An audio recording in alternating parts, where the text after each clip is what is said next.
And as the 2027 general elections approach, opposition parties in Nigeria are strategically uniting to form a formidable coalition aimed at challenging the dominance of the ruling party.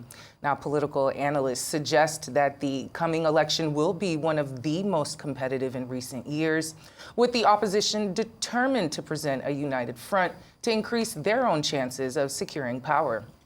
The coalition, which is still in the early stages of formation, is expected to include several key political figures and parties, some of whom have historically been rivals. Leading members have expressed confidence that a united opposition could offer Nigerians an alternative to the current administration, which has faced increasing criticism over issues such as economic hardship, insecurity, and poor governance.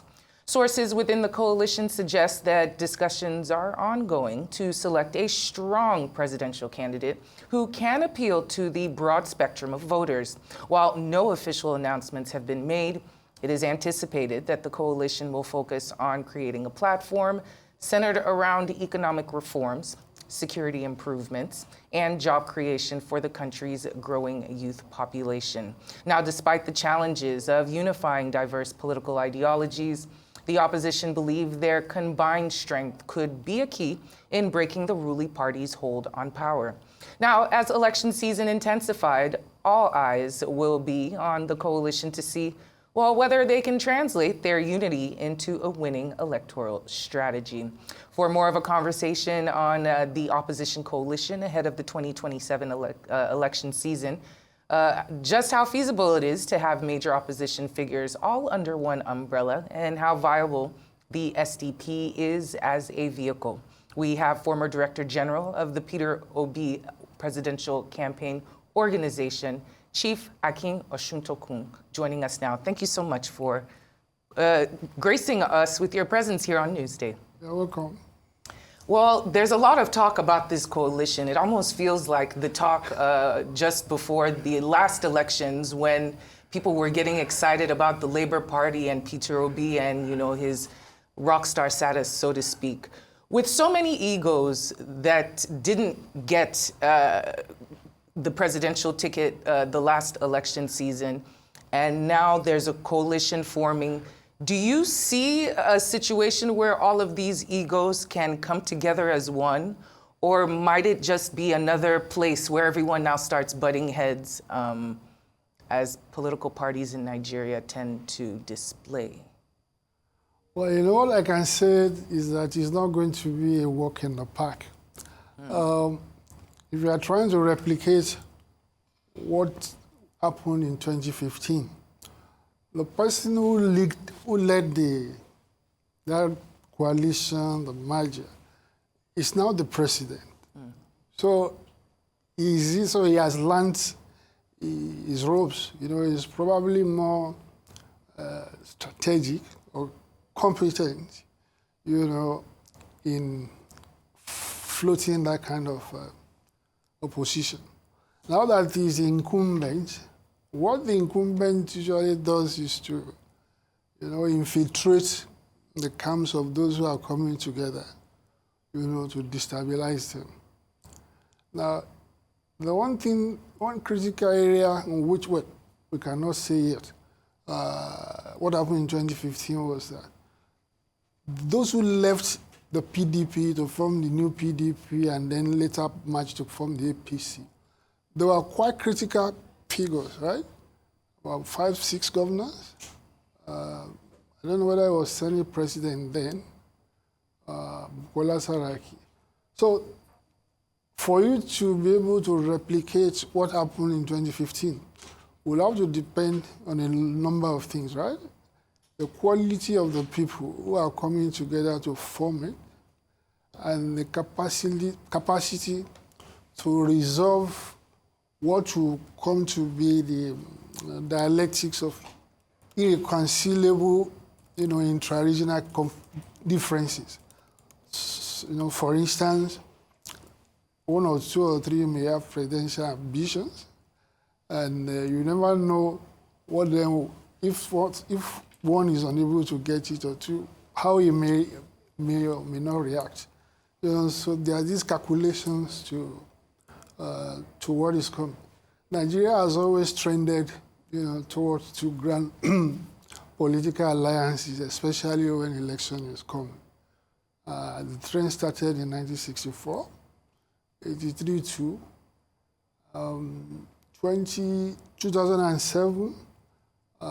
In reality, there were two dominant parties, PDP and APP. Then 2011, then in 2015, it was more pronounced, that this was going to happen. Now, the character of the incumbent also matters. Yeah, Goodluck Jonathan says, my victory or my political objective is not worth the blood of any Nigeria. So some would describe him as chicken. Now, you cannot say the same thing for the incumbent here. The incumbent here is a bit ruthless, the pursuit of his ambition. And it came to be president by overcoming so many obstacles that he was like a Houdini. So I guess somebody who is able to do that on his way to the presidency will not find it difficult, to subvert the opposition. The only thing that can help that is happening is that, which is also a feature of Nigerian politics, is that opposition to him, the core of the opposition to him is coming from the far north, right? Now, ethno-regional oppositions or formations, they are not very vulnerable, right, to destabilization. So that is the area, that is, if there's going to be any hope or any projection, it will have to come from there. That those people, almost universally among them, within their ranks, are not happy with Tinubu at all, and they are going for broke. So these are the want to project. This is what we see ahead, but let's watch it. My own fear is that potentially, there are a number of individuals whose purpose of wanting to join the coalition is to seek the presidency. Exactly. I was just going to ask you the question that some critics are worried, that this call for an opposition coalition is driven primarily by revenge and a desperate attempt by some of those politicians to grab power. It's not really about nation building. It's not based on ideology. It's mostly towards selfish interests. So, and we are saying it even with the ruling party, because at that time we thought, we were going to get the Messiah that would actually, put Nigeria back on track. So people are just worried that we are more or less reinventing the wheel. What are your thoughts on that? No, the thing is, first and foremost, the practical purpose of politics is the attainment of power. First, you have to attain that power before what you want to do with it. So in the pursuit of the attainment of that power, it's permissible for you to do real politics. In other words, whatever it can take to do what you want to do is fair game, right? So it is after you have secured the path to the presidency that you then start. It should be in their manifesto anyway. And the extent of the political poverty of Nigeria do not allow us to talk a lot about manifesto. Manifesto is a very critical part of it. And then the behavior of, like this APC government that has been there, I'm sure they have observed their own manifesto on the breach. There are more things that they have not done. They have abandoned or shown their manifesto, for the real thing.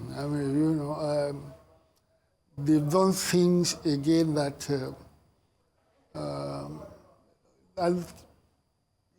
that's something that's of gross behavior that they exhibited. You know, that you look at the number of things that are going on, you know, the budgets, what they do, prioritization of, you know, flimsy corruption and all. So, I mean, look at the one that is going on between the Senate president and the lady there. Now, I only mention it because the Senate president has a history, you know, that ordinarily should have disqualified him from getting that position. As at the time he was made the Senate president, he had at least 2 FCC cases going. And if you look at what he did as governor and minister and so on, he ranks high. He's a very notorious, you know, public figure in terms of corruption. So I had always objected, you know, and it's a sad reflection on Nigeria, you know, that kind of person managed to become. Look, he was going to go for president. Along the way, when it was outside the deadline ultimatum, diverted to Senate again and so on, subverting the system, you know. And since he became Senate president, what has gone on under him, typical, right? Buying jeeps, you know, of 500 million naira for one person. In Nigeria of today, you know, that is cruelty, you know, and all manners of pacts, you know, that they have contrived, you know, amongst themselves. He has been consistent with the image that he had before he became Senate president. Well. Now, that is the only thing I have to say about the other party, the lady. I heard that her personal life is nothing to write home about, but that is quite different. It's quite different from the merits of the case we as public are confronted with. Well, so far... Well, just, sorry to interrupt you. We only have a little bit of time, and it seems we're deviating just a little bit, even though that's a very interesting topic to discuss. I want to talk, you were talking about the quality of the people joining the coalition, and we've been discussing how I don't know how to put this in TV-friendly words, how individuals who don't have the best of characters keep getting recycled into our polity, and they keep getting the highest positions. You've been quoted as saying the only condition that will make Peter Obi consider returning to the PDP, now we're just shopping for alternatives. So you said the only condition that will allow him return to the PDP is if he's given the presidential ticket. Atiku Abubakar said that if the party in 2027 decides that it's going to zone it to the southeast and picks Peter Obi, then he's going to offer his support, which is a little surprising, but great. Then we know that SDP is fueling up their ranks. You were talking about maybe joining a coalition and the fact that the northern elites have seemed to turn on the government of the day. So given these three situations, where is Peter Obi leaning? And also, what is your current relationship with the Labour Party? With the Labour Party, everyone's trying to court Peter Obi these days. He's the chosen bridegroom. So where's he going? No, I was not appointed from Labour Party for the position that I held. So this Labour Party that we inherited, that we know, that I know, is really of not too much of political consequence. What happened was that they found a candidate, you know, that was the new kid on the block, using their platform to you know, pursue his presidential election. Now, if there had been provision for independent candidacy in the Constitution, you would have had no such need. That is the truth of the matter. But I don't know. That's a critical thing that you have touched. Is almost caught between, you know, the devil and the deep blue sea. there's going to be a lot of pressure on him to be running mates, right, to somebody in the north. At the same time, from my own random, discussion with the young people, the obedient, they don't want to hear that. They don't. That is their own. So that is a problem that one has to deal with, that is there on the surface of it. Some people have been promoting the idea of having somebody new altogether, to come up as a candidate of the, the potential, So the best way they can do, so this is the problem. This is the problem they are going to face, how to solidify that alliance, that coalition. What you have entered is a potential, sub point. About what do you do with him for him, somebody like Obi, for instance. And I've told you, it's a big dilemma. That means they will tell you that real politics says that, okay, the same argument they used the last time around, that, okay, what wrong with Atiku or something like that, that is a sure way to get in the presidency. There are people who are going to make that kind of argument, and it's a very good argument. But in the process, he is going to lose a lot of credibility with the young people. If I were him, I will not look at I will be prepared to step down my presidential ambition and for creating a movement, Not if seeking the office for office works are right, but it doesn't. Because that is what pressure, under that kind of pressure, you make things that I don't know, but it's going to come under that pressure, and whichever way he does it, he's not going to satisfy everybody. If he says he's not going to join the coalition and goes ahead to form Justice Party, he's not likely to go far. This time around. The last time it caught the establishment, it caught them by surprise. It was an unknown quantity. But now, so again, the other figure, that is controversial and polarizing is also Atiku. Atiku is a prominent member of the northern political establishment. So I can't see him still showing an interest in politics today, and not know that he's gunning for the presidential, So this is him, right? So he will tell you the argument that, okay, if they zone it to Southeast, who is going to zone it?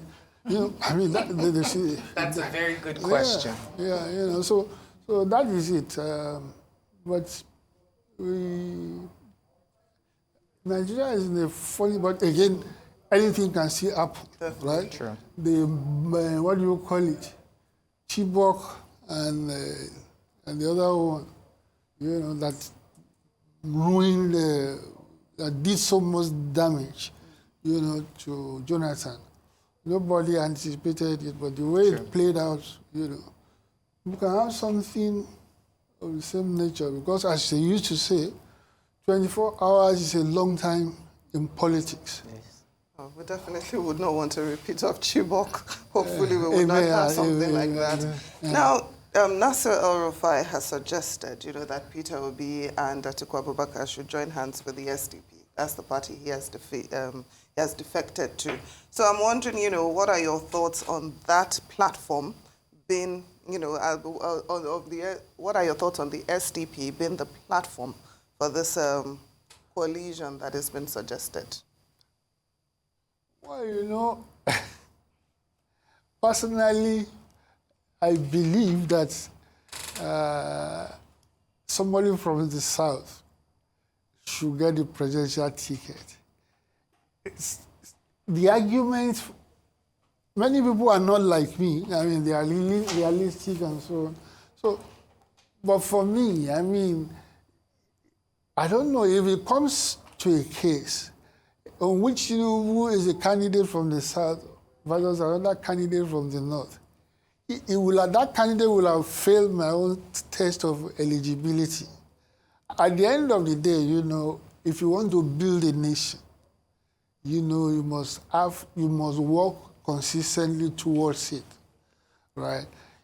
The instrument of power rotation serves that purpose. Whatever you may think of Tinubu, if he is cut off, if he fails to get re-election, that is going to create another problem.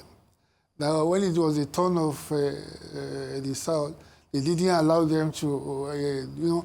So this is going to create a lot of problem, you know. And the last time it happened, because I had a lot of friends in PDP who was, okay, you know, PDP, come and do this, come and I said, no, I can't, you know. We have to, there's no way, I cannot even campaign now. If you ask me to be the campaign manager of a northerner, a presidential candidate as northerner, I will be a failure, if I accept it. Because I cannot talk from it will be going against what I believe, you know. So I will not be able to make the argument, and fortunately, many people are not like me, so. Yeah. We'll just have to see how it goes and continue watching this space to see which special purpose vehicle becomes the one that Peter Obi attaches onto, and whether this coalition forms or not. But always great to have you on the show, Akin Osuntokun. Thank you so much, former Director General of the Peter Obi Presidential Organization. Thanks for joining us. Thank you very much. Thank you.